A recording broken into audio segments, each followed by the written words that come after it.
Justin Hubner pamer usai menolak dinaturalisasi. Thomas Doll beri Sintayong tips. Fakta menarik TC Timnas Indonesia U17. Simak informasi selengkapnya sebagai berikut.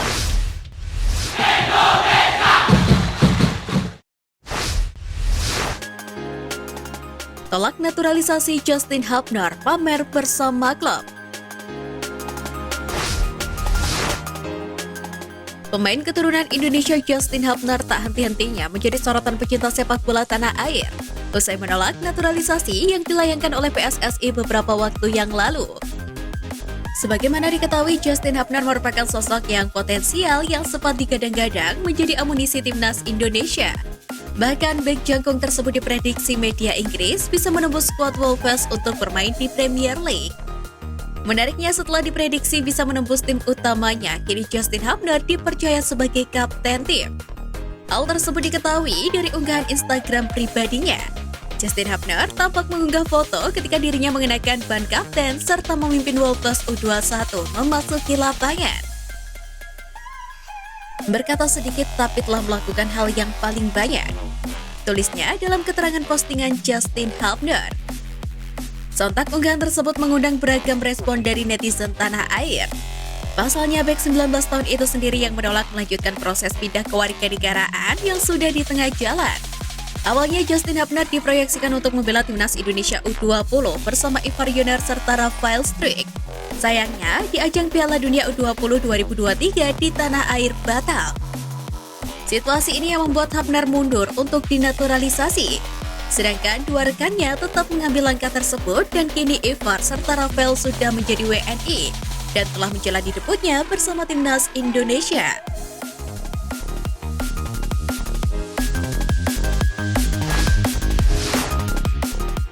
Fakta menarik TC Timnas Indonesia U17.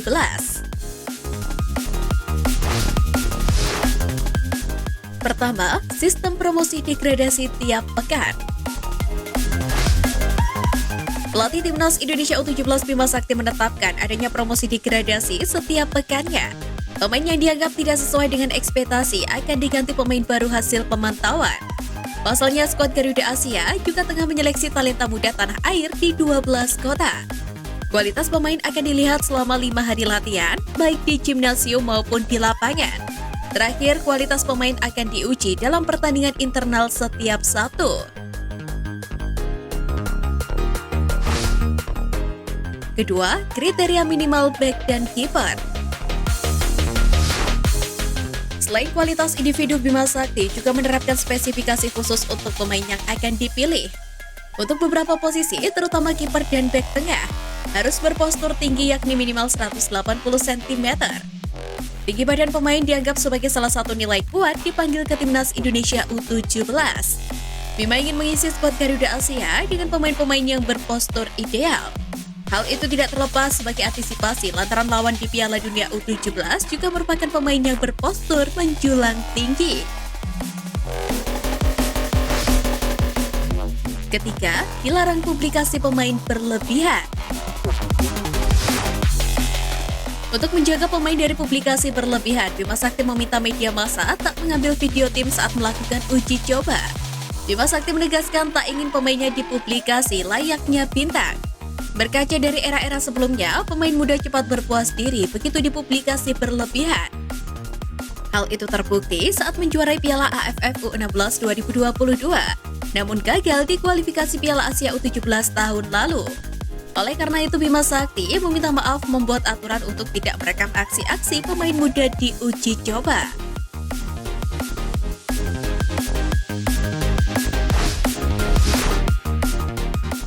Bantu Sintayong, Thomas Doll beri tips maksimalkan pemain. Fakta menarik datang dari pelatih Persija Jakarta Thomas Doll yang memberikan tips untuk Sintayong terkait cara memaksimalkan performa terbaik pemain timnas Indonesia Witan Sulaiman. Hal itu terbukti pada lanjutan Liga 1 musim lalu. Sebagaimana diketahui, Persija akhirnya meraih kemenangan perdananya di Liga 1 2023-2024. Dengan menggulung Bayangkara FC dengan skor 4-1 akhir pekan lalu. Marco Simic mencetak 2 gol, sedangkan 2 gol lainnya dipersembahkan oleh Rico Simanjuntak dan Akbar Ardiansyah. Setelah Christian Henrique sempat membawa The Guardians unggul lebih dulu. Witan Sulaiman memang tidak mencantumkan namanya di papan skor, namun dia menyumbangkan 2 assist dalam kemenangan Persija di pekan ketiga Liga 1 2023-2024 tersebut. Ide Thomas Doll untuk memainkan Witan Sulaiman dalam peran yang berbeda berbuah manis. Ex-pelatih Borussia Dortmund itu mencoba untuk menggeser sang gelandang ke sisi sayap, seakan menjadi wingback karena Firza Andika difokuskan bertahan. Witan masuk di menit ke-28 karena Hansa Muyama Pranata mengalami cedera. Situasi darurat tersebut nyatanya berbuah ide cemerlang untuk memainkan gelandang timnas Indonesia itu di sisi sayap. Berkaca kepada penampilan Witan di laga kontra Bayangkara, mungkin hal yang sama bisa dipertimbangkan oleh Sintayong di timnas Indonesia. Belakangan peran pemain berusia 21 tahun itu di skuad Garuda mengalami kebuntuan. Jika Sintayong menghadapi masalah serupa, mungkin ide Thomas Doll soal menempatkan Witan Sulaiman di sisi sayap bisa berguna. Bukan tidak mungkin, Witan bakal memberikan dampak yang luar biasa nantinya. Akankah Sintayong menerapkan posisi baru untuk Witan Sulaiman di FIFA Matchday September mendatang? Atau justru tidak ada kesempatan lagi untuk winger 21 tahun tersebut kembali ke skuad Garuda? Bagaimana menurut kalian? Tulis pendapatmu di kolom komentar.